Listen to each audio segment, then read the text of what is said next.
ಇವತ್ತಿನ ದಿನ ಸಮಾಚಾರದ ಎರಡನೇ ವಿಚಾರದ ಕಡೆಗೆ ಹೋಗೋದಾದ್ರೆ, ರಾಜ್ಯದಲ್ಲಿ ಇನ್ನೊಂದು ಪ್ರಮುಖವಾದ ಚರ್ಚೆ ನಡೀತಿರೋದೇನು ಅಂತಂದ್ರೆ ಅಬಕಾರಿ ಇಲಾಖೆಯಲ್ಲಿನ ಲಂಚಾವತಾರ ಭ್ರಷ್ಟಾಚಾರದ ಬಗ್ಗೆ. ಈ ಹಿಂದೆಯೂ ಕೂಡ ಅಬಕಾರಿ ಇಲಾಖೆಯಲ್ಲಿ ಬಹಳ ದೊಡ್ಡ ಮಟ್ಟದಲ್ಲಿ ಭ್ರಷ್ಟಾಚಾರ ನಡೆದಿದೆ, ನಡೀತಾ ಇದೆ. ಲೈಸೆನ್ಸ್ ಕೊಡೋದಕ್ಕೆ ಲಂಚ ಕೇಳ್ತಿದ್ದಾರೆ ಅಂತ ವಿಪಕ್ಷಗಳು ಗಂಭೀರವಾದ ಆರೋಪವನ್ನ ಮಾಡಿದ್ವು.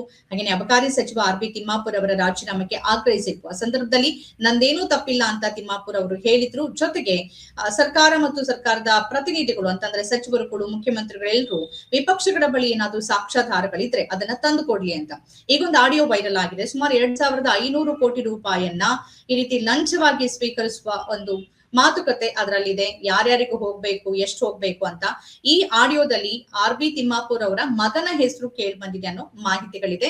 ಈ ಕಾರಣಕ್ಕಾಗಿಯೇ ವಿಪಕ್ಷ ಮತ್ತೆ ಈಗ ಆರ್.ಬಿ. ತಿಮ್ಮಾಪುರ್ ಮತ್ತು ರಾಜ್ಯ ಸರ್ಕಾರದ ವಿರುದ್ಧ ಮುಗಿ ಬೀಳ್ತಿವೆ. ವಿಪಕ್ಷ ನಾಯಕ ಆರ್ ಅಶೋಕ್ ಅವರು ಸುಮಾರು 12 ಜನ ಮಂತ್ರಿಗಳು, ಮುಖ್ಯಮಂತ್ರಿಗಳು ಸೇರಿದಂತೆ ಈ ತರ ಬ್ರಹ್ಮಾಂಡ ಭ್ರಷ್ಟಾಚಾರದಲ್ಲಿ ತೊಡಗಿಸಿಕೊಂಡಿದ್ದಾರೆ, ಕ್ರಮ ಆಗ್ಬೇಕು ಅಂತ ಒತ್ತಾಯಿಸಿದ್ದಾರೆ. ಸಚಿವ ಪ್ರಿಯಾಂಕ್ ಖರ್ಗೆ ಅವರು ಸುಮ್ನೆ ಮಾತಾಡಿದ್ರೆ ಆಗೋದಿಲ್ಲ, ನೀವು ದಾಖಲೆಗಳನ್ನ ಕೊಡಿ, ಈಗ ವಿಶೇಷ ಅಧಿವೇಶನ ಕರಿತಿದೀವಲ್ಲ ಆ ಅಧಿವೇಶನದಲ್ಲಿ ಚರ್ಚೆ ಮಾಡೋಣ ಅಂತ ಅವರು ಹೇಳ್ತಾ ಇದ್ದಾರೆ.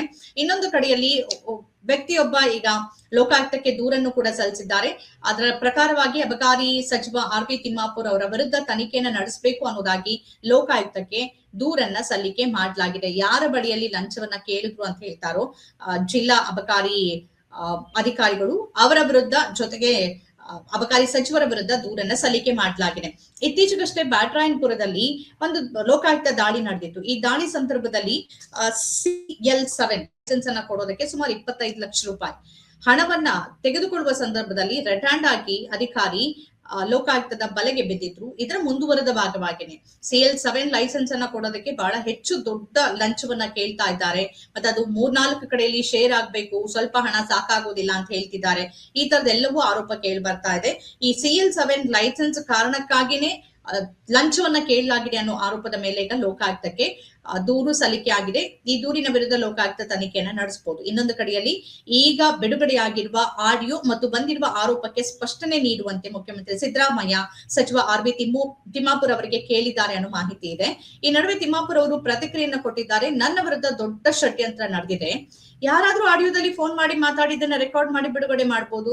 ಅದ್ರಲ್ಲಿ ನನ್ನ ಹೆಸರು ಹೇಳ್ಬಹುದು, ನನ್ನ ಮಗನ ಹೆಸರು ಹೇಳ್ಬಹುದು, ಮುಖ್ಯಮಂತ್ರಿಗಳ ಹೆಸರು ಹೇಳ್ಬಹುದು, ಸಚಿವರ ಹೆಸರು ಹೇಳ್ಬಹುದು, ಅಥವಾ ಬೇರೆ ಯಾವ್ದೋ ಮುಖ್ಯಮಂತ್ರಿಗಳ ಹೆಸರು ಹೇಳ್ಬಹುದು. ಅದನ್ನೆಲ್ಲ ಇಟ್ಟುಕೊಂಡು ಅದನ್ನ ಸಾಕ್ಷಿ ಅಂತ ಪರಿಗಣಿಸಿ ನಾನ್ ರಾಜೀನಾಮೆ ಕೊಡಕ್ಕಾಗತ್ತೆ ಅಥವಾ ನಾನೇನ್ ಮಾಡಕ್ಕಾಗತ್ತೆ? ಇದು ನನ್ನ ವಿರುದ್ಧ ನಡೀತಿರುವ ದೊಡ್ಡ ಷಡ್ಯಂತ್ರದ ಭಾಗ ಅಂತ ತಿಮ್ಮಾಪುರ್ ಅವರು ಹೇಳಿಕೆಯನ್ನ ಕೊಡ್ತಾ ಇದ್ದಾರೆ. ಆದ್ರೆ ಅಬಕಾರಿ ಇಲಾಖೆ ಮತ್ತು ತಿಮ್ಮಾಪುರ್ ಅವರ ಮೇಲೆ ಇದು ಮೊದಲ ಬಾರಿಗೆ ಆರೋಪ ಬರ್ತಿರೋದಲ್ಲ. ಒಂದು ಬಿಜೆಪಿ ಮತ್ತು ವಿಪಕ್ಷಗಳು ಆರೋಪ ಮಾಡ್ತಿರೋದು ಅಸ್ಸಾಂ ಚುನಾವಣೆಗೆ ಹಣವನ್ನ ಈ ಅಬಕಾರಿ ಇಲಾಖೆಯ ಮುಖಾಂತರವಾಗಿ ಸರ್ಕಾರ ಸಂಗ್ರಹ ಮಾಡ್ತಿದೆ. ಈ ಮುಖಾಂತರ ಹಣವನ್ನ ಸಂಗ್ರಹ ಮಾಡಿ ಅಸ್ಸಾಂ ಚುನಾವಣೆಗೆ ಕಳಿಸಿದೆ ಕರ್ನಾಟಕದ ಕಾಂಗ್ರೆಸ್ ಅಂತ ಹೇಳ್ತಾ ಇದ್ದಾರೆ. ಆದ್ರೆ ಅದಕ್ಕೆ ಪೂರಕವಾದ ದಾಖಲೆಗಳನ್ನ ಒದಗಿಸಬೇಕಾಗತ್ತೆ, ಇಲ್ಲಾಂದ್ರೆ ಆರೋಪವಾಗಿಯೇ ಉಳಿಯತ್ತೆ.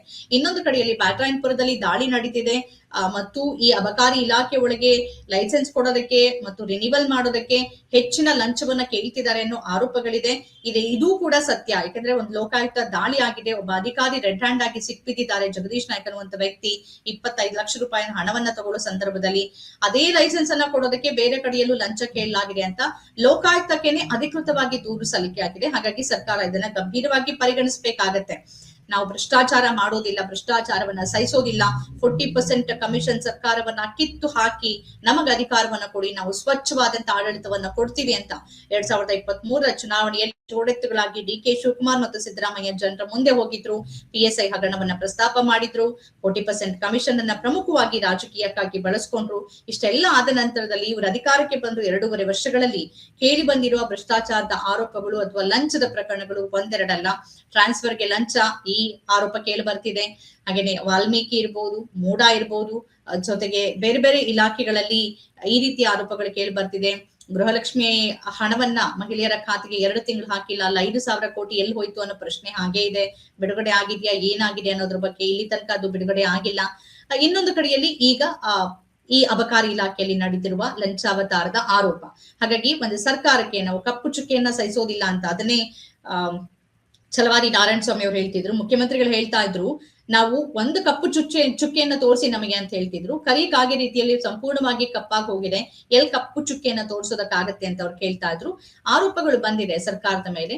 ಆರೋಪಗಳು ಸುಳ್ಳು ಆಗಿರ್ಬೋದು, ನಿರಾಧಾರವೂ ಆಗಿರ್ಬೋದು. ಆದ್ರೆ ಅದನ್ನ ಸ್ಪಷ್ಟಪಡಿಸಬೇಕಾದ, ಅದನ್ನ ಸಾಬೀತುಪಡಿಸಬೇಕಾದ ದೊಡ್ಡ ಜವಾಬ್ದಾರಿ ಸರ್ಕಾರ ಮತ್ತು ಮುಖ್ಯಮಂತ್ರಿಗಳ ಮೇಲಿದೆ. ನೀವು ಹೇಳುವಂತ ಸ್ವಚ್ಛ ಆಡಳಿತ ನಿಜವಾಗಿಯೂ ಸಿಗ್ತಿದ್ಯಾ, ಅಥವಾ ನಿಮ್ಮ ಮೂಗಿನ ಕೆಳಗೆ ಏನೆಲ್ಲ ನಡೀತಿದೆ ಅದನ್ನ ನೀವು ನೋಡ್ಬೇಕಾಗತ್ತೆ. ಭ್ರಷ್ಟಾಚಾರ ಮುಕ್ತ, ಲಂಚ ಮುಕ್ತ ಸರ್ಕಾರ ಮತ್ತು ಆಡಳಿತವನ್ನ ನೀಡ್ತೀವಿ ಅಂತ ಅಧಿಕಾರಕ್ಕೆ ಬಂದ ನೀವು ಯಾವ ತರದ ಅಧಿಕಾರವನ್ನ ನೀಡ್ತಿದ್ದೀರಿ, ಯಾವ ತರದ ಆರೋಪಗಳು ಕೇಳಿ ಬರ್ತಿದೆ ಅನ್ನೋದ್ರ ಆತ್ಮಾವಲೋಕನವನ್ನ ಈ ಸಂದರ್ಭದಲ್ಲಿ ಮಾಡ್ಕೊಳ್ಬೇಕಾಗತ್ತೆ.